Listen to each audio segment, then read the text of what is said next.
ओम नमः शिवाय। हे प्रिय शिव भक्तों, आज हम श्री शिव महापुराण की उमा संहिता के प्रथम अध्याय में प्रवेश करेंगे। इस अध्याय के अंतर्गत आप भगवान श्री कृष्ण के तप से संतुष्ट हुए भगवान भोलेनाथ और माता पार्वती द्वारा उनको दिए गए वरदान और शिव भोलेनाथ की महिमाओं का गुणगान श्रवण करेंगे। अभी तक आपने कोटि रुद्र संहिता तक की श्री शिव महापुराण का वर्णन श्रवण किया है। आइए भगवान की पूजा अर्चना और स्तवन करने के उपरांत हम आज की कथा को प्रारंभ करेंगे। ओम नमः शिवाय। ध्याये नित्यं महेशं रजतगिरिनिभं चारु चंद्रावतंसं रत्नाकल्पोज्ज्वलांग परशु मृगवराभीतिहस्तं प्रसन्नं पद्मासीनं समन्तातिस्तुतं मर्गरेण व्याघ्रकृतिं वसानं विश्वाद्यं विश्वबीजं निखिलबर्हणं पंचवक्त्रं त्रिनेत्रकं। श्री शिवाय नमस्तोभ्यं। हर हर महादेव। आइए हम उमा संहिता के प्रथम अध्याय का पाठ प्रारंभ करते हैं। यो धत्ते भुवनानि सप्तगुणवान् षष्ठारजः संश्रयः संहर्ता तं सान्वितो गुणवर्ती मायामतीत्य स्थितः सत्यानन्दमनन्तबोधममलं ब्रह्मादिसंज्ञास्पदं नित्यं सत्त्वसमन्वयाद् गतं पूर्णं शिवं धीमहि। जो रजोगुण का आश्रय लेकर के संसार की सृष्टि करते हैं, सत्व गुण से संपन्न होकर के सातों भुवनों को धारण करते हैं, पोषण करते हैं, तमोगुण से युक्त होकर सबका संहार करते हैं तथा त्रिगुणमयी माया को लांघकर अपने शुद्ध स्वरूप में स्थित रहते हैं, उन सत्यानंद स्वरूप अनंत बोध में निर्मल एवं पूर्ण ब्रह्म शिव का हम ध्यान करते हैं। वे ही सृष्टि काल में ब्रह्मा पालन के समय विष्णु और संहार काल में रुद्र नाम से धारण करते हैं और सदैव सात्विक भाव को अपनाने से ही प्राप्त होते हैं। ऋषि बोले, महाज्ञानी व्यास शिष्य सूत जी, आपको बारंबार प्रणाम है, नमस्कार है। आपके कोटि रुद्र नामक चौथी संहिता में हमने सुना था। अब हमें उमा संहिता के अंतर्गत अनेकों प्रकार के उपाख्यानों से युक्त जो परमात्मा सांब सदाशिव का चरित्र है उसका वर्णन कीजिए। सूत जी ने कहा, शौनक आदि महर्षियों, भगवान शंकर का मंगलमय चरित्र परम दिव्य एवं भोग और मोक्ष को देने वाला है। तुम लोग प्रेम से इसका श्रवण करो। पूर्व काल में मुनिवर व्यास ने सनत कुमार के सामने ऐसे ही पवित्र प्रश्न को उपस्थित किया था और इसके उत्तर में भगवान श्री शिव भोलेनाथ के उत्तम चरित्र का गान किया था। उस समय पुत्र की प्राप्ति के निमित्त श्री कृष्ण के हिमवान पर्वत पर जाकर महर्षि उपमन्यु से मिलने, उनकी बताई हुई पद्धति के अनुसार भगवान शिव की प्रसन्नता के लिए तप करना, उनके तप से प्रसन्न होकर माता पार्वती, कार्तिकेय तथा गणेश शिव के प्रकट होने पर तथा श्री कृष्ण के द्वारा उनकी स्तुति पूर्वक वरदान मांगने की कथा सुनकर सनत कुमार जी ने कहा। श्री कृष्ण जी का वचन सुनकर भगवान भव उनसे बोले, वासुदेव, तुमने जो कुछ मनोरथ किया है वह सब पूर्ण हो। इतना कहकर त्रिशूलधारी भगवान शिव फिर बोले, यादवेंद्र, तुम्हें सांब नाम से प्रसिद्ध एक महापराक्रमी बलवान पुत्र प्राप्त होगा। एक समय मुनियों ने भयानक संवर्तक माने प्रलयंकर सूर्य को शाप दिया था कि तुम मनुष्य योनि में उत्पन्न होंगे, अतः वे संवर्तक सूर्य ही तुम्हारे पुत्र होंगे। इसके सिवा जो जो वस्तु तुम्हें अभीष्ट है वह तुम सब प्राप्त करोगे। सनत कुमार जी कहते हैं, इस प्रकार परमेश्वर भगवान भोलेनाथ से संपूर्ण वरों को प्राप्त करके श्री कृष्ण ने विविध प्रकार की बहुत सी स्तुतियों द्वारा उन्हें पूर्णतः संतुष्ट किया और तदनंतर भक्त वत्सला गिरिराज कुमारी शिवा ने प्रसन्न हो उन तपस्वी शिव भक्त महात्मा वासुदेव जी से कहा। पार्वती जी बोली, परम बुद्धिमान वसुदेव नंदन श्री कृष्ण, मैं तुमसे बहुत संतुष्ट हूँ। अनघ, तुम मुझसे भी उन मनोवांछित वरों को ग्रहण करो जो भूतल पर दुर्लभ हैं। श्री कृष्ण जी ने कहा, देवी, यदि आप मेरे इस सत्य तप से संतुष्ट हैं और मुझे वर देना ही चाह रही हैं तो मैं चाहता हूँ कि ब्राह्मणों के प्रति कभी मेरे मन में द्वेष न हो। मैं सदा दुर्यों का पूजन करता रहूँ। मेरे माता पिता सदा मुझसे संतुष्ट रहें। मैं जहाँ कहीं भी जाऊँ समस्त प्राणियों के प्रति मेरे हृदय में अनुकूल भाव रहे। आपके दर्शन के प्रभाव से मेरी संतति उत्तम हो। मैं सैकड़ों यज्ञ करके इंद्र आदि देवताओं को तृप्त करूं। सहस्रों साधु सन्यासियों और अतिथियों को सदा अपने घर पर श्रद्धा से पवित्र अन्न का भोजन कराऊं। भाई बंधुओं के साथ नित्य मेरा प्रेम बना रहे और मैं सदा संतुष्ट रहूं। सनत कुमार जी कहते, श्री कृष्ण का ये वचन सुनकर देव संपूर्ण अभिष्टों को वरदान देने वाली सनातनी देवी पार्वती विस्मित हो उनसे बोली, वसुदेव ऐसा ही होगा, तुम्हारा कल्याण हो। इस प्रकार श्री कृष्ण पर उत्तम कृपा करके उन्हें उन वरों को देकर पार्वती देवी तथा परमेश्वर शिव दोनों ही वहाँ से अंतर्ध्यान हो गए। तदनंतर केशी हंता श्री कृष्ण ने मुनिवर उपमन्यु को प्रणाम करके उनसे वर प्राप्ति का सारा समाचार बताया। तब उन मुनि ने कहा, जनार्दन, संसार में भगवान शिव के सिवा दूसरा कौन महादानी ईश्वर है तथा क्रोध के समय दूसरा कौन अत्यंत दुस्सह हो उठता है। महायशस्वी गोविंद, दान, तप, शौर्य और स्थिरता में शिव से बढ़कर कोई नहीं है। अतः तुम शंभु के दिव्य ऐश्वर्य का सदा सिमरन करते रहो। महर्षि उपमन्यु के द्वारा श्री कृष्ण के प्रति शिव तत्व के उपदेश तथा उपमन्यु की कथा वायवीय संहिता में भी विस्तार से कही जाएगी। इसकी मैं आपको पूर्ण जो भगवान श्री हरि विष्णु जी यानी कि श्री कृष्ण जी और उपमन्यु के बीच में जो संवाद हुआ है वो आगे आने वाली संहिता में आपको पूर्ण रूप से विस्तार से सुनाऊंगा मैं। तदनंतर उपमन्यु के द्वारा शिवजी जी की महिमा सुनने के बाद उन मुनीश्वर को नमस्कार करके वसुदेव नंदन केशव मन ही मन शंभु का स्मरण करते हुए द्वारकापुरी को चले गए। ओम नमः शिवाय। ओम नमो भगवते वासुदेवाय। अब मैं आपको अगले अध्याय में चौथे अध्याय में श्रवण कराता हूँ कि नरक में गिराने वाले पापों का संक्षिप्त परिचय क्या है। सनत कुमार जी कहते हैं, व्यास जी, जो पाप परायण जीव महानरक के अधिकारी हैं उनका संक्षेप से परिचय दिया जाता है। सावधान होकर सुनो। पर स्त्री को प्राप्त करने का संकल्प, पराये धन को अपहरण करने का इच्छा, चित्त के द्वारा अनिष्ट चिंतन तथा न करने योग्य कर्म में प्रवृत्त होने का दुराग्रह, ये 4 प्रकार के मानसिक पाप कर्म हैं। असंगत प्रलाप यानी कि बेसिर पैर की बातें करना, असत्य भाषण, अप्रिय बोलना और पीठ पीछे चुगली करना, ये 4 वाचिक वाणी द्वारा होने वाले पाप कर्म हैं। अभक्ष्य भक्षण, प्राणियों की हिंसा, व्यर्थ के कार्यों में लगे रहना और दूसरों के धन को हड़प लेना, ये 4 प्रकार के शारीरिक पाप कर्म हैं। इस प्रकार ये 12 कर्म बताए गए हैं जो मन, वाणी और शरीर इन 3 साधनों से संपन्न होते हैं। जो संसार सागर से पार उतारने वाले महादेव जी से द्वेष करते हैं वे सब के सब नरकों के समुद्र में गिरने वाले हैं। उनको बड़ा भारी पातक लगता है। जो शिव ज्ञान का उपदेश देने वाले तपस्वी की, गुरुजनों की और पिता ताऊ आदि की निंदा करते हैं वे उन्मत्त मनुष्य नरक समुद्र में गिरते हैं। ब्रह्म हत्यारा, मदिरा पीने वाला, सोना चुराने वाला, गुरु पत्नीगामी तथा इन 4 से संपर्क रखने वाला 5वीं श्रेणी का पापी है। ये सब के सब महापातकी कहे गए हैं। जो क्रोध से, लोभ से, भय से और द्वेष से ब्राह्मण के वध के लिए महान मर्म भेदी दोष का वर्णन करता है वह ब्रह्म हत्यारा होता है। जो ब्राह्मण को बुलाकर उसे कोई वस्तु देने के पश्चात फिर ले लेता है अर्थात जो निर्दोष पुरुष पर दोषारोपण करता है वह मनुष्य भी ब्रह्म हत्यारा होता है। जो भरी सभा में उदासीन भाव से बैठे हुए श्रेष्ठ द्विज को अपनी विद्या का अभिमान से अपमानित करके उसे निस्तेज हत प्रतिभ कर देता है उसे ब्रह्म हत्यारा कहा जाता है। जो दूसरों के यथार्थ गुणों का भी बलात् खंडन करके झूठे गुणों द्वारा अपने आप को उत्कृष्ट सिद्ध करता है वह भी निश्चय ही ब्रह्म हत्यारा होता है। जो सांडों द्वारा बाही जाती हुई गायों के तथा गुरु से उपदेश ग्रहण करते हुए द्विजों के कार्य में विघ्न डालता है वो भी ब्रह्म हत्यारा कहलाता है।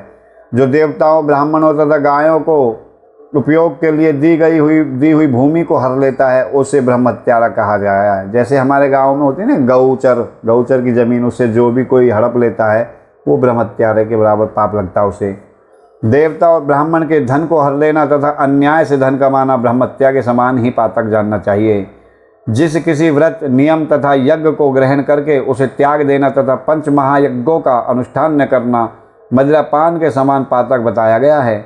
पिता और माता को त्याग देना, झूठी गवाही देना, ब्राह्मण से झूठा वादा करना, शिव भक्तों को मांस खिलाना तथा अभक्ष्य वस्तु का भक्षण करना ब्रह्म हत्या के तुल्य कहा गया है। वन में निरपराध प्राणियों का वध कराना भी ब्रह्म हत्या के ही तुल्य है। साधु पुरुष को चाहिए कि वह ब्राह्मण के धन को त्याग दे, उसे धर्म के कार्य में भी न लगाए, अन्यथा ब्रह्म हत्या का दोष लगता है। गाय के मार्ग में, वन में तथा गांव में जो लोग आग लगाते हैं वे भी ब्रह्म हत्या ही करते हैं। इस तरह के जो भयानक पाप है वे ब्रह्महत्या के समान माने गए हैं। ब्राह्मण के द्रव्य का अपहरण करना, पैतृक संपत्ति के बंटवारे में उलटफेर कर देना, अत्यंत अभिमान और अधिक क्रोध करना, पाखंड फैलाना, कृतज्ञता करना, विषयों में अत्यंत आसक्त होना, कंजूसी करना, सत्पुरुषों से द्वेष रखना, पर स्त्री समागम करना, श्रेष्ठ कुल की कन्याओं को कलंकित करना, यज्ञ, बाग, बगीचे, सरोवर तथा स्त्री पुरुष का विक्रय करना, तीर्थ यात्रा, उपवास तथा व्रत एवं उपनयन आदि का सौदा करना, स्त्री के धन से जीविका चलाना, स्त्रियों की रक्षा न करना, स्त्रियों के अत्यंत वशीभूत हो जाना तथा छल से पराई स्त्रियों का सेवन करना, ब्रह्मचर्य आदि व्रतों को त्याग देना, दूसरों के आचार का सेवन करना, असत शास्त्रों का अध्ययन करना, सूखे तर्क का न सहारा लेना, देवता, अग्नि, गुरु, साधु तथा ब्राह्मण की निंदा करना, पितृयज्ञ और देव यज्ञ को त्याग देना, अपने कर्मों का परित्याग करना, बुरे स्वभाव को अपनाना, नास्तिक होना, पापों में लगना और सदा झूठ बोलना, इस तरह के पापों से युक्त स्त्री पुरुष को उपपातकी कहा गया है। जो मनुष्य गाय, ब्राह्मण, कन्याओं, स्वामी, मित्र तथा तपस्वी महात्माओं के कार्य नष्ट कर देते हैं वे नरकगामी माने गए हैं। जो ब्राह्मणों को दुख देते हैं, उन्हें मारने के लिए शस्त्र उठाते हैं, जो द्विज होकर शूद्रों की सेवा करते हैं तथा जो कामवश मदिरापान करते हैं, जो पाप परायण, क्रूर तथा हिंसा के प्रेमी हैं, जो गौशाला में, अग्नि में, जल में, सड़कों पर, पेड़ों की छाया में, पर्वतों पर, बगीचों में तथा देव मंदिरों के आसपास मल मूत्र का त्याग करते हैं, बांस, ईंट, पत्थर, काट, सींग और कीलों द्वारा जो रास्ता रूंधते या रोकते हैं, दूसरों के खेत आदि की सीमा मिटा देते हैं, छल से शासन करते हैं, छल कपट के ही कार्यों में लगे रहते हैं, किसी को ठग कर लाए हुए पाक, अन्न तथा वस्त्रों का छल से ही उपयोग करते हैं, जो स्त्री, पुत्र, मित्र, बाल, वृद्ध, दुर्बल, आतुर, भृत्य, अतिथि तथा बंधुजनों को भूखे छोड़कर स्वयं खाना खा लेते हैं, जो अजितेंद्रिय पुरुष स्वयं नियमों को ग्रहण करके फिर उन्हें त्याग देते हैं, संन्यास धारण करके भी फिर से घर बसा लेते हैं, जो शिव प्रतिमा का भेदन करने वाले हैं, गायों को क्रूरतापूर्वक मारते हैं और बारंबार उनका दमन करते हैं, जो दुर्बल पशुओं का पोषण नहीं करते, सदा उन्हें छोड़े रखते हैं, अधिक भार लाद कर उन्हें पीड़ा देते हैं तथा सहन न होने पर भी बलपूर्वक उन्हें हल या गाड़ी में जोतते हैं अथवा उनसे असह्य बोझ खिंचवाते हैं, जो उन पशुओं को खिलाए बिना ही भार ढोने या हल खींचने के काम में जोतते हैं, बंधे हुए भूखे पशुओं को चरने के लिए नहीं छोड़ते तथा जो भार से घायल, रोग से पीड़ित और भूख से आतुर गाय, बैलों का यत्नपूर्वक पालन नहीं करते, वे सब के सब गाय हत्यारे तथा नरकगामी माने गए हैं। जो पापिष्ट मनुष्य बैलों के अंडकोश कुटवाते हैं और बंध्या गाय को जोतते हैं वे महानार की हैं। जो आशा से घर पर आए हुए भूख, प्यास और परिश्रम से कष्ट पाते हुए और अन्न की इच्छा रखने वाले अतिथियों को, अनाथों को, स्वाधीन पुरुषों को, दीनों, बाल, वृद्ध, दुर्बल तथा रोगियों पर कृपा नहीं करते, वे मूढ़ नरक के समुद्र में गिरते हैं। मनुष्य जब मरता है तब उसका कमाया हुआ धन घर में ही रह जाता है। भाई बंधु भी शमशान तक ही जाकर लौट आते हैं। केवल उसके किए हुए पाप और पुण्य ही परलोक के पथ पर जाने वाले उस जीव के साथ जाते हैं। जो औचित्य की सीमा को लांघ कर मनमाना कर वसूल करता है और दूसरों को दंड देने में ही रुचि रखता है, वह राजा नरक में पकाया जाता है। जिस राजा के राज्य में प्रजा घूसखोरों, अपनी रुचि के अनुसार कम दाम देकर अधिक कीमत वाला माल ले लेने वाले अधिकारियों तथा चोर और डाकुओं से अधिक सताई जाती है, वह राजा भी नरक में पकाया जाता है। पराई स्त्रियों के साथ व्यभिचार और चोरी करने वाले प्रचंड पुरुषों को जो पाप लगता है, वही पर स्त्रीगामी राजा को भी मिलता है। जो साधु को चोर और चोर को साधु समझता है तथा बिना विचारे ही निरपराध को प्राणदंड दे देता है, वह राजा नरक में पड़ता है। जिस किसी पराये द्रव्य को सरसों बराबर भी चुरा लेने पर मनुष्य नरक में गिरते हैं, इसमें संशय नहीं है। इस तरह के पापों से युक्त मनुष्य मरने के पश्चात यातना भोगने के लिए नूतन शरीर पाता है, जिसमें संपूर्ण आकार अभिव्यक्त रहते हैं। इसलिए किए हुए पाप का प्रायश्चित कर लेना चाहिए, अन्यथा 100 करोड़ कल्पों में भी बिना भोगे हुए पाप का नाश नहीं हो सकता। जो मन, वाणी और शरीर द्वारा स्वयं पाप करता है, दूसरों से कराता है और किसी के दुष्कर्म का अनुमोदन भी करता है, उसके लिए भी पाप गति नरक का ही फल है। पापी और पुण्यात्माओं की यमलोक यात्रा कैसे होती है? सनत कुमार जी कहते हैं, व्यास जी, मनुष्य 4 प्रकार के पापों से यमलोक में जाते हैं। यमलोक अत्यंत भयदायक और भयंकर है। वहाँ समस्त देहधारियों को विवश होकर जाना पड़ता है। कोई ऐसे प्राणी नहीं जो यमलोक में ना जाते हों। किए हुए कर्म का फल कर्ता को अवश्य भोगना पड़ता है, इसका विचार करो। जीवों में जो शुभ कर्म करने वाले हैं, सौम्य चित्त और दयालु हैं, वे सौम्य मार्ग से यमपुरी के पूर्व द्वार को जाते हैं। जो पापी पाप कर्म परायण तथा दान से रहित हैं, वे भयानक दक्षिण मार्ग से यमलोक की यात्रा करते हैं। मृत्युलोक से 86,000 योजन की दूरी लांघकर अनेक रूप वाले यमलोक की स्थिति है, यह जानना चाहिए। पुण्य कर्म करने वाले लोगों को तो वह नगर निकटवर्ती सा जान पड़ता है, परंतु भयानक मार्ग से यात्रा करने वाले पापियों को वह बहुत दूर से दिखाई देता है। वहाँ का मार्ग कहीं तो तीखे कांटों से युक्त है, कहीं कंकड़ों से व्याप्त है और कहीं छुरे की धार के समान तीखे पत्थर उस मार्ग पर जड़े गए हैं। कहीं बड़ी भारी कीचड़ फैली हुई है। बड़े छोटे पातकों के अनुसार वहाँ की कठिनाइयों में भी भारीपन और हल्कापन है। कहीं कहीं यमपुरी के मार्ग पर लोहे की सुई के समान तीखे डाब डाल दिए जाते हैं, फैले हुए हैं। तदनंतर यमपुरी के मार्ग की भीषण यातना और कष्टों का वर्णन करके सनत कुमार जी ने कहा, व्यास जी, जिन्होंने कभी दान न किया हो वे लोग भी इस प्रकार के दुख उठाते हैं और सुख की याचना करते हुए उस मार्ग पर जाते हैं। जिन्होंने पहले से ही दान रूपी पाथे या राह खर्च के लिए रखा हुआ है, वे सुखपूर्वक यमलोक की यात्रा करते हैं। इस रीति से कष्ट उठाकर पापी जीव जब प्रेतपुरी में पहुंच जाते हैं, तब उनके विषय में यमराज को सूचना दी जाती है। उनकी आज्ञा पाकर दूत उन पापियों को यमराज के आगे ले जाकर खड़ा करते हैं। वहाँ जो शुभ कर्म वाले लोग होते हैं, उनको यमराज स्वागत पूर्वक आसन देकर पाद्य और अर्घ दे निवेदन करके प्रिय बर्ताव के द्वारा सम्मानित करते और कहते हैं, वेदोक्त कर्म करने वाले महात्माओं, आप लोग धन्य हैं जिन्होंने दिव्य सुख की प्राप्ति के लिए पुण्य कर्म किया है। अतः आप लोग दिव्यांगनाओं के भोग से भूषित तथा संपूर्ण मनोवांछित पदार्थों से संपन्न निर्मल स्वर्ग लोक में जाइए। वहाँ महान भोगों का उपभोग करके अंत में पुण्य के क्षीण हो जाने पर जो कुछ थोड़ा सा अशुभ शेष रह जाए, उसे फिर यहाँ आकर भोगिएगा। जो धर्मात्मा मनुष्य होते हैं, वे मानो यमराज के लिए मित्र के समान हैं। वे यमराज को सुखपूर्वक सौम्य धर्मराज के रूप में देखते हैं, किंतु जो क्रूर कर्म वाले होते हैं, वे यमराज को भयानक रूप में देखते हैं। उनकी दृष्टि में यमराज का मुख दाढ़ों के कारण विकराल जान पड़ता है। नेत्र टेढ़ी भौहें से युक्त प्रतीत होते हैं। उनके केस ऊपर को उठे हुए होते हैं। दाढ़ी मूछ बड़ी बड़ी होती है। होठ ऊपर की ओर फड़कते रहते हैं। उनके 18 भुजाएं वे कुपित तथा काले कोयल के ढेर से समान दिखाई देते हैं। उनके हाथों में सब प्रकार के अस्त्र शस्त्र उठे हुए होते हैं। वे सब प्रकार के दंड का भय दिखाकर उन पापियों को डांटते रहते हैं। बहुत बड़े भैंसे पर आरूढ़ लाल वस्त्र और लाल माला धारण करके बहुत ऊंचे महामेरु के समान दृष्टिगोचर होते हैं। उनके नेत्र प्रज्वलित अग्नि के समान उद्दीप्त दिखाई देते हैं। का शब्द प्रलय काल के मेघ की गर्जना के समान गंभीर होता है। वे ऐसे जान पड़ते हैं मानो महासागर को पी रहे हैं। क्षमा करना भैया। गिरिराज को निकल रहे हैं और मुंह से आग उगल रहे हैं। उनके समीप प्रलय काल की अग्नि के समान प्रभाव वाले मृत्यु देवता खड़े रहते हैं। काजल के समान काले काल देवता और भयानक कृतांत देवता भी रहते हैं। इनके सिवा मारी, उग्र महामारी, भयंकर काल रात्रि, अनेक प्रकार के रोग तथा भांति भांति के भयावह कुष्ठ मूर्तिमान हो। हाथों में शक्ति, शूल, अंकुश, पास, चक्र, खड़ग लिए रहते हैं। वज्रतुल्य मुख्य धारण करने वाले रुद्रगण छुर, तर्कस और धनुष धारण किए वहाँ उपस्थित होते हैं। सभी नाना प्रकार के आयुध धारण करने वाले महान वीर एवं भयंकर हैं। इनके अतिरिक्त असंख्य महावीर यमदूत, जिनकी अंग कांति काले कोयले के समान काली होती है, संपूर्ण अस्त्र शस्त्र लिए बड़े भयंकर जान पड़ते हैं। ऐसे परिवार से घिरे हुए घोर यमराज तथा भीषण चित्रगुप्त को पापिष्ट प्राणी देखते हैं।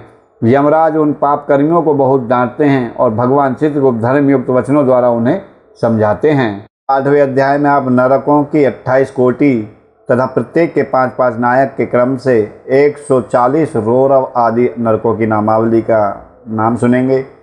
सनत कुमार जी कहते हैं, व्यास जी, तदनंतर यमदूत पापियों को अत्यंत तपे हुए पत्थर पर बड़े वेग से दे मारते हैं, मानो वज्र से बड़े बड़े वृक्षों को धराशायी कर दिया गया हो। उस समय शरीर से जर्जर हुआ देहधारी जीव कान से खून बहाने लगता है और शुद्ध बुद्ध खोकर निश्चेष्ट हो जाता है। तब वायु का स्पर्श कराकर वे यमदूत फिर उसे जीवित कर देते हैं और उसके पापों की शुद्धि के लिए उसे नरक समुद्र में डाल देते हैं। पृथ्वी के नीचे नरक की 7 कोटियाँ हैं, जो 7वें लोक के अंत में घोर अंधकार के भीतर स्थित है। उन सब की 28 कोटियाँ हैं। पहली कोटि घोरा कही गई है। दूसरी सुघोरा जो उसके नीचे स्थित है, तीसरी अति घोरा, चौथी महाघोरा, पांचवी घोर रूपा, छठी तला तला, सातवीं भयानका, आठवीं कालरात्रि, नौवीं भयोत्कटा, उसके नीचे 10वीं चंडा, उसके भी नीचे महाचंडा, फिर चंड कोलाहला तथा उससे भिन्न प्रचंडा है जो चंडों की नायिका कही गई है। उसके बाद पद्मा, पद्मावती, भीता और भीमा हैं जो भीषण नरकों की नायिका मानी गई हैं। 18वीं कराला, 19वीं विकराला, 20वीं नरककोटि वज्रा कही गई हैं।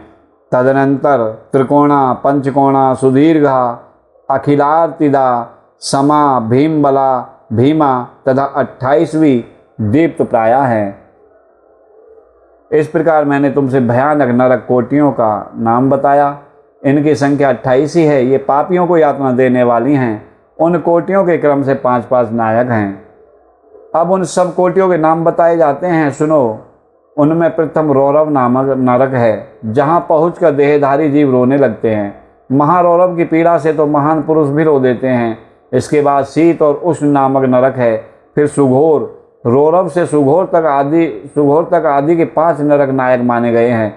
इसके बाद सुमहातीक्ष्ण, संजीवन, महातम, विलोम, विलोप, कंटक, तीव्र वेग, कराल, विकराल, प्रकंपन, महावक्र, काल, कालसूत्र, प्रगर्जन, शुचिमुख, सुनेति, खादक, सुप्रपीड़न, कुंभिपाक, सुपाक, कक्रच, अति दारुण, अंगारा राशि भवन, मेरु, अशक्र प्रहित, तीक्ष्ण तुंड, शकुनी, महासंवर्तक, कृतु, तप्त जंतु, पंकलेप, प्रतिमास, तप्रोद्भव, उच्छ्वास, सुनिरुच्छ्वास, सुदीर्घ, कूटशालमली, दुरिष्ट, सुमहावाद, प्रवाद, सुप्रतापन, मेघ, वृष, शाल्व, सिंहमुख, व्याघ्रमुख, गजमुख, कुकुरमुख, सूकरमुख, अजमुख, महिषमुख,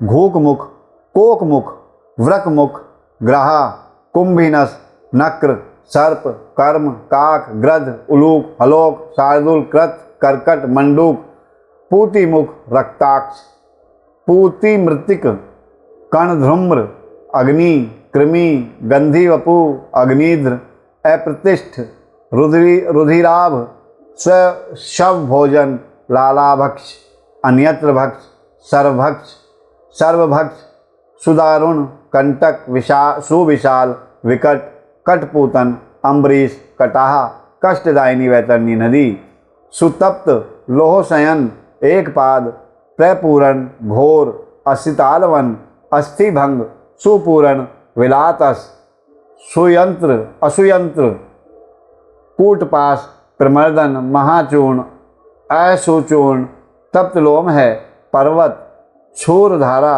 यमल पर्वत, मूत्रकूप, विष्ठाकूप, अश्रुकूप, शीतल क्षारकूप, मुसलोलुखल, यंत्र, शिला, शकट, लांगल, तालपत्रवन, असीपत्रवन, महाशक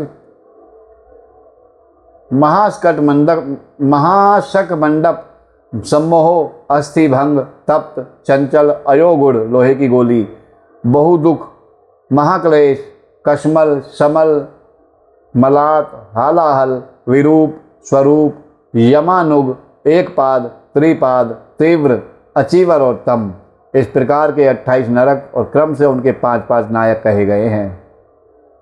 28 कोटियों के क्रम से रौरव आदि 5-5 ही नायक बताए गए हैं। उपयुक्त 28 कोटियों को छोड़कर लगभग 100 नरक माने जाते हैं और महानरक मंडल 140 नरकों का बताया गया है। यहाँ 28 कोटियों का जो पहले पृथक वर्णन किया है, फिर प्रत्येक के 5-5 नायक बताकर ठीक 140 नरकों का उल्लेख किया गया है। कोटियों की संख्या मिला देने से सब 168 होते हैं। इस प्रकार से ये महारौरव और यमलोक की यात्रा के बीच में आने वाली विपदाओं के विषय में आपको बताया। अब अगले अध्याय में विभिन्न पापों के कारण मिलने वाली नरक यातना का वर्णन सुनिए तथा कुक्कुर बलि, काग बलि और देवता आदि के लिए दी हुई बलि की आवश्यकता और महत्ता का प्रतिपादन करता हूँ। श्रवण कीजिए। सनत कुमार जी कहते हैं, व्यास जी, इन सब भयानक पीड़ादायक नरकों में पापी जीवों को अत्यंत भीषण नरक यातना भोगनी पड़ती है। जो मिथ्या आगम पाखंडियों के शास्त्र में प्रवृत्त होता है वह द्विजिह्व नामक नरक को जाता है और जिह्वा के आकार में आधे कोस तक फैले हुए तीक्ष्ण हलों द्वारा वहाँ उसे विशेष पीड़ा दी जाती है।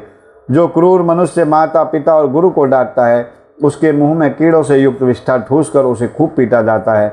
जो मनुष्य शिव मंदिर, बगीचे, बावड़ी, कूप, तड़ाग तथा ब्राह्मण के स्थान को नष्ट भ्रष्ट कर देते हैं तथा वहाँ स्वेच्छा के अनुसार रमण करते हैं, वे अनेकों प्रकार के भयंकर कोल्हू आदि के द्वारा पेरे और पकाए जाते हैं तथा प्रलय काल पर्यंत नरक अग्नियों में पकते रहते हैं।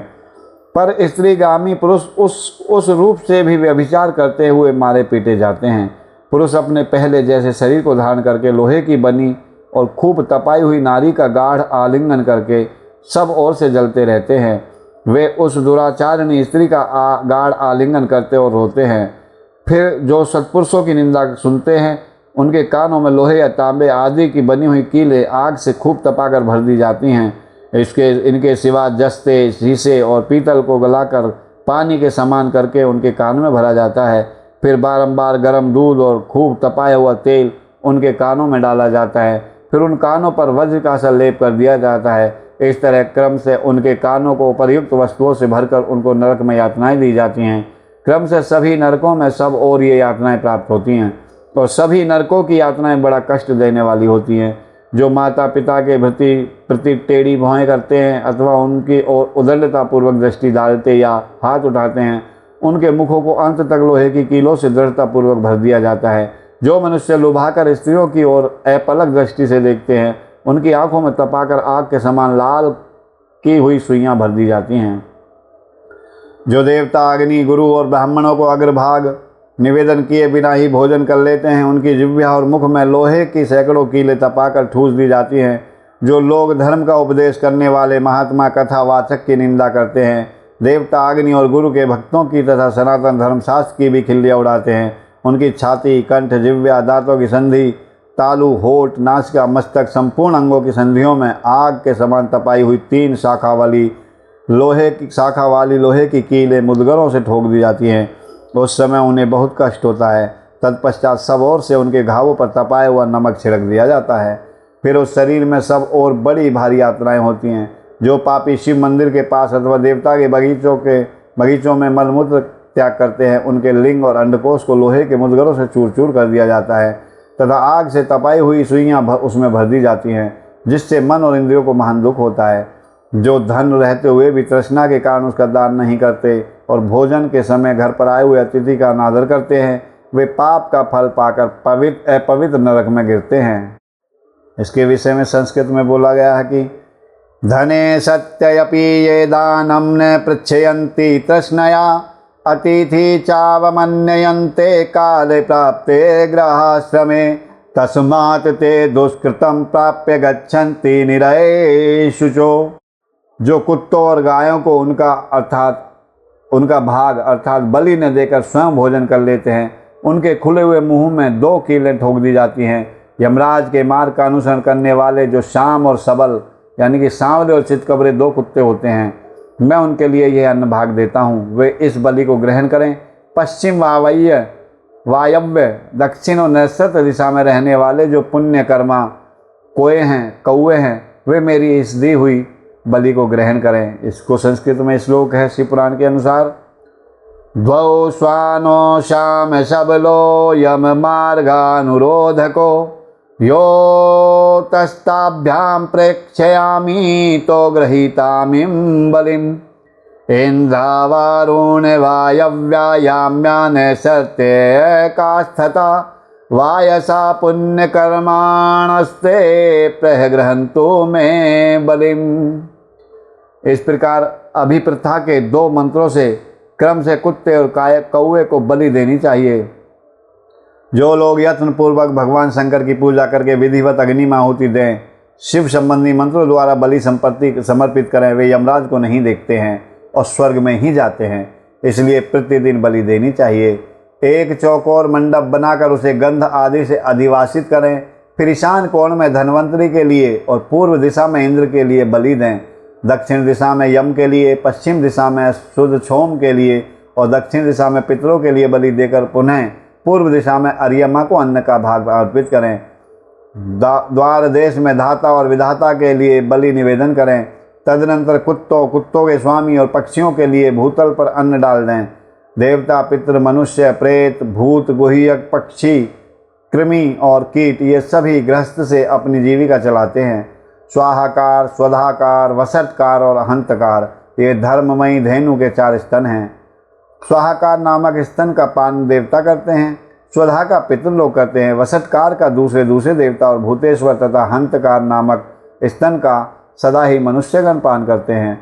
जो मानव श्रद्धा पूर्वक इस धर्ममयी धेनु का सदा ठीक समय पर पालन करता है वह अग्निहोत्री हो जाता है। जो स्वस्थ रहते हुए भी उसका त्याग कर देता है वह अंधकारपूर्ण नरक में डूबता है। इसलिए उन सब को बलि देने के पश्चात द्वार पर खड़ा होकर के क्षण भर अतिथि की प्रतीक्षा करे। यदि कोई भूख से पीड़ित अतिथि या उसी गांव का निवासी पुरुष मिल जाए तो उसे अपने भोजन से पहले यथाशक्ति शुभ अन्न का भोजन कराए। जिसके घर से अतिथि निराश होकर लौटता है उसे वह अपना पाप दे करके बदले में उसका पुण्य लेकर के चला जाता है। बोलो श्री शिवाय नमस्तुभ्यम। अब हम अगले अध्याय में यमलोक के मार्ग में सुविधा प्रदान करने वाले विविध दानों का वर्णन करते हैं कि दान देने से भगवान यमलोक की यात्रा में किस प्रकार की सुविधाएं आपको प्रदान करते हैं। व्यास जी बोले, प्रभु पापी मनुष्य बड़े दुख से यमलोक के मार्ग में जाते हैं। अब आप मुझे उन धर्मों का परिचय दीजिए जिनसे जीव सुखपूर्वक यम मार्ग पर यात्रा करते हैं। सनत कुमार जी कहते हैं, मुनि अपना किया हुआ शुभाशुभ कर्म बिना विचारे विवश होकर भोगना पड़ता है। अब मैं उन धर्मों का वर्णन करता हूँ जो सुख देने वाले हैं। इस लोक में जो श्रेष्ठ कर्म करने वाले कोमल चित्त और दयालु पुरुष हैं वह भयंकर यम मार्ग पर सुख से यात्रा करते हैं। जो श्रेष्ठ ब्राह्मणों को जूता और खड़ाऊ दान करता है वह मनुष्य विशाल घोड़े पर सवार होकर के बड़े सुख से यमलोक को जाता है। छत्र दान करने से मनुष्य उस मार्ग पर उसी तरह छाता लगाकर चलते हैं जैसे यहाँ छाते वाले लोग चलते हैं। शिविका का दान करने से मनुष्य रथ के द्वारा सुख से यात्रा करता है। सैया और आसन का दान करने से दाता यमलोक के मार्ग में विश्राम करते हुए सुखपूर्वक जाता है। जो बगीचे लगाते हैं और छायादार वृक्ष का आरोपण करते हैं अथवा सड़क के किनारे वृक्षारोपण करते हैं वे धूप में भी बिना कष्ट उठाए यमलोक को जाते हैं। जो मनुष्य फुलवाड़ी लगाते हैं वे पुष्पक विमान से यात्रा करते हैं। देव मंदिर बनाने वाले उस मार्ग पर घर के भीतर क्रीड़ा करते हैं। जो यतियों के आश्रम का निर्माण कराते हैं और अनाथों के लिए घर बनवाते हैं वे भी घर के भीतर क्रीड़ा करते हैं। जो देवता, अग्नि, गुरु, ब्राह्मण, माता और पिता की पूजा करते हैं वे मनुष्य वहीं स्वयं ही पूजित हो जाते हैं और अपनी इच्छा के अनुकूल मार्ग द्वारा सुख से यात्रा करते हैं। दीपदान करने वाले मनुष्य संपूर्ण दिशाओं को प्रकाशित करते हुए जाते हैं। ग्रहदान करने से दाता रोग शोक से रहित हो जाता है और सुखपूर्वक यात्रा करता है। गुरुजनों की सेवा करने वाले मानव विश्राम करते हुए जाते हैं। बाजा देने वाले उसी तरह सुख से यात्रा करते हुए मानो अपने घर जा रहे हों। गौ दान करने वाले लोग संपूर्ण मनोवांछित वस्तुओं से भरे पूरे मार्ग द्वारा जाते हैं। मनुष्य उस मार्ग पर इस लोक में दिए हुए अन्न पान को ही पाता है। जो किसी को पैर धोने के लिए जल देता है वह ऐसे मार्ग में जाता है जहाँ जल की सुविधा हो। जो आदरणीय पुरुषों के पैरों में उपटन लगाता है वह घोड़े की पीठ पर बैठकर यात्रा करता है। व्यास जी जो पाद, अभ्यंग, अंगराग, दीपक, अन्न और घर दान करता है उसके पास यमराज कभी नहीं जाते। स्वर्ण और रत्न का दान करने से मनुष्य दुर्गम संकट और स्थानों को लांघता हुआ जाता है। चांदी, गाड़ी ढोने वाले बैल और फूलों की माला दान करने से दाता सुखपूर्वक यमलोक में जाता है। इस तरह के दानों से मनुष्य सुखपूर्वक यमलोक की यात्रा करते हैं और स्वर्ग में सदा भांति भांति के भोग पाते हैं। सब दानों में अन्नदान को ही उत्तम माना गया है क्योंकि यह तत्काल तृप्ति प्रदान करने वाला, मन को प्रिय लगने वाला तथा बल और बुद्धि को बढ़ाने वाला है। मुनिश्रेष्ठ, अन्नदान के समान कोई दूसरा दान नहीं है क्योंकि अन्न से ही प्राणी उत्पन्न होते हैं और अन्न के ही अभाव में मर जाते हैं। अतएव अन्नदान से महान पुण्य बताया गया है क्योंकि अन्न के बिना भूख की आग से तप्त हुए समस्त प्राणी मर जाते हैं। अतः अन्न की ही सब लोग प्रशंसा करते हैं क्योंकि अन्न में ही सब कुछ प्रतिष्ठित है। अन्न के समान दान ना तो हुआ है और ना होगा। हे मुनि, यह संपूर्ण जगत अन्न से ही धारण किया जाता है। लोक में अन्न को बल कारक बताया गया है क्योंकि अन्न में ही प्राण प्रतिष्ठित हैं। संस्कृत के श्लोक में अन्नदान की महिमा और अन्नदान क्या है। सर्वेषामेव दानान् अन्नदानं परम स्मृतम् सद्यः प्रीतिकरं हध्यं बलबुद्धिविवर्धनं नान्नदानसमं दानं विद्यते मुनिसत्तमम् अन्नाद् भवन्ति भूतानि तद्भावे म्रियन्ति च अतएव महत्पुण्य अन्नदाने प्रकीर्तितं तथा क्षुधाग्निना तप्ता म्रियन्ते सर्वदेहिनः अन्नमेव अन्नदे प्रशंसन्ति सर्वमन्ने प्रतिष्ठितम् अन्नेन सदृशं दानं न भूतं न भविष्यति अन्नेन धार्यते सर्वं विश्वं जगदिदं मुने अन्नमूर्जस्करं लोके प्राणानां हान्नये प्रतिष्ठा। इस प्रकार अन्न का दान सबसे बड़ा दान बताया गया है। आगे चलते हैं। प्राप्त हुए अन्न की कभी निंदा न करें। जैसा अन्न मिल जाए उसे वैसा ही ले लें, कभी उसकी निंदा न करें। ये गंदा है, खराब है, इसमें कीड़े हैं, या इसमें ये है, ये गंदगी से भरा हुआ है, इस तरह का कोई उसमें भेद न निकालें और ना किसी तरह से उसे फेंकें। कुत्ते और चांडाल के लिए भी किया हुआ अन्नदान कभी नष्ट नहीं होता। जो मनुष्य थके मांदे और अपरिचित पथिक को अन्न देता है और देते समय कष्ट का अनुभव नहीं करता, वह समृद्धि का भागी होता है। महामुने, जो देवताओं, पितरों, ब्राह्मणों और अतिथियों को अन्न से तृप्त करता है, उसे महान पुण्य फल की प्राप्ति होती है। अन्न और जल का दान शूद्र और ब्राह्मण के लिए भी समानता रूप से महत्व रखता है। अन्न की इच्छा वाले पुरुष से उसका गोत्र, शाखा, स्वाध्याय और देश नहीं पूछना चाहिए। अन्न साक्षात ब्रह्मा है, अन्न साक्षात विष्णु और शिव है, इसलिए अन्न के समान दान न हुआ है, न कभी होगा। जो पहले बड़ा भारी पाप करके भी पीछे अन्न का दान करने वाला हो जाता है, वह सब पापों से मुक्त होकर स्वर्गलोक में जाता है। अन्न, जल, घोड़ा, गाय, वस्त्र, सैया, छत्र और आसन, इन 8 वस्तुओं के दान यमलोक के लिए उत्तम माने गए हैं। इस प्रकार दान विशेष से मनुष्य विमान पर बैठकर धर्मराज के नगर में जाता है, इसलिए सबको दान करना चाहिए। महामुनि, जो इस प्रसंग को सुनता अथवा श्राद्ध में ब्राह्मणों को सुनाता है, उसके पितरों को अक्षय अन्नदान प्राप्त होता है। बोलो श्री शिवाय नमस्तुभ्य। बोलो श्री यमदेव भगवान की जय। अतिथिरयस्य भग्नासो गृहात् पति निवर्तते स तस्मै दुष्कृतं दत्वा पुण्यमादाय गच्छति। अर्थात जिसके घर से अतिथि निराश होकर लौटता है, उसे वह अपना पाप दे करके बदले में उसका पुण्य लेकर चला जाता है। श्री शिवाय नमस्तुभ्यम। हम आज की कथा को यहीं विश्राम देते हैं। आइए भगवान भोलेनाथ की आरती करते हुए आज की कथा को विश्राम देंगे। ओम जय शिव ओंकारा भोले हर शिव ओंकारा ब्रह्मा विष्णु सदा शिव भोले भोलेनाथ महाशिव अर्धांगी धारा। ओम हरे हरे हरे महादेव। एकानन चतुरानन पंचानन राजे। ओ भोले पंचानन राजे। हंसानन गरुड़ासन हंसानन गरुड़ासन वृषवाहन साजे। ओम हरे हरे हरे महादेव। 2 भुज 4 चतुर भुज 10 भुज थे सोहे भोले 10 भुज थे सोहे। तीनों रूप निरखता भोले जी का रूप निरखता त्रिभुवन जन मोहे। ओम हरे हरे हरे महादेव। अक्षय माला बन माला मुंड माला धारी। ओ भोले मुंड माला धारी। चंदन मृगे मधु सोहे चंदन मृगे मधु सोहे भाले शशिधारी। ओम हरे हरे हरे महादेव। श्वेतांबर पीतांबर बाघांबर अंगे भोले बाघांबर अंगे।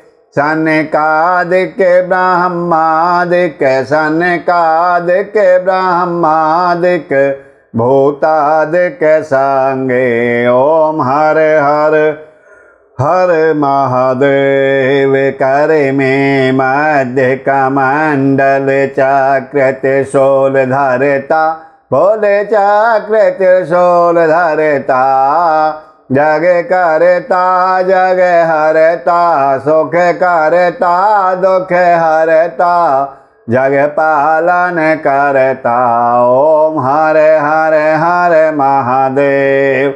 ब्रह्मा विष्णु सदा शिव जानते अविवेका, भोले जानते अविवेका। प्राणवाक्षर के मध्य, ओमाक्षर के मध्य ये तीनों एका। ओम हर हर हर महादेव। काशी में विश्वनाथ विराजे, नंदी ब्रह्मचारी। ओ भोले नंदी ब्रह्मचारी। नित उठ भोग लगावे, भोले जी का दर्शन पावे। महिमा अति भारी। ओम हर हर हर महादेव। लक्ष्मी वर गायत्री पार्वती के संगे, ओ भोले पार्वती के संगे। अरे धांगनी ओ भोला लहरी, अरे धांगनी ओ शिव लहरी। सिर सोहत गंगे। ओम हरे हरे हरे महादेव। पार्वती पर्वती पे विराजे, भोले कैलासा मेरे बाबा कैलासा। आके धतूर का भोजन, आके धतूर का भोजन, भस्मी में वासा। ओम हरे हरे हरे महादेव। त्रिगुण स्वामी जी की आरती जो कोई नर गावे, भोले प्रेम सहित गावे। कहत शिवानंद स्वामी, मन भजत हरि हर स्वामी। मन वांछित फल पावे। ओम हर हर हर महादेव। ओम जय शिव ओंकारा, भोले ओंकारा। ब्रह्मा विष्णु सदा शिव, भोले भोलेनाथ महाशिव। हर धांगे धारा। ओम हर हर हर महादेव। ओम जय शिव ओंकारा, भोले हर शिव ओंकारा। भोला पार्वती का प्यारा, शिव ओढ़े मृग छाला। शंभु पीते भंग प्याला, भोले रहते मते वाला। जटा में गंगा विराजे, मस्तक पे चंद्रमा सोहे। आसन मृग छाला। ओम हर हर हर महादेव। कर्पूर गौरम करुणावतारम, संसार सारम भुजगेन्द्रहारम। सदा वसंतम हृदयारविंदे, भवं भवानी सहितं नमामि। त्वमेव माता च पिता त्वमेव बन्धुश्च सखा त्वमेव विद्याद्रविणं त्वमेव सर्वं मम देवदेवा। गुरु विष्णु गुरुर्ब्रह्मा गुरुर्देवो महेश्वरा। साक्षात् परब्रह्मा तस्मै श्री गुरुवे नमः। सर्वे भवन्तु सुखिनः, सर्वे सन्तु निरामया, सर्वे भद्राणि पश्यन्ति मा फलेषु कदाचन। ओम दो शांति अंतरिक्ष, ओम शांति पृथ्वी, शांतिरापे, शांतिरोषधय वनस्पतिर्विश्वदेवा। शांति ब्रह्म शांति, शांति राम शांति रेधि। ओम शांति शांति शांति। ओम शांति शांति शांति। सर्वारिष्टासु शांतिर्वतु। ओम आवाहं न जानामि विसर्जनम्। पूजा चैव न जानामि, क्षमस्व परमेश्वरम्। मंत्रहीनं क्रियाहीनं भक्तिहीनं सुरेश्वरम्। यत् पूजितं मया देव परिपूर्ण तदस्तु मे।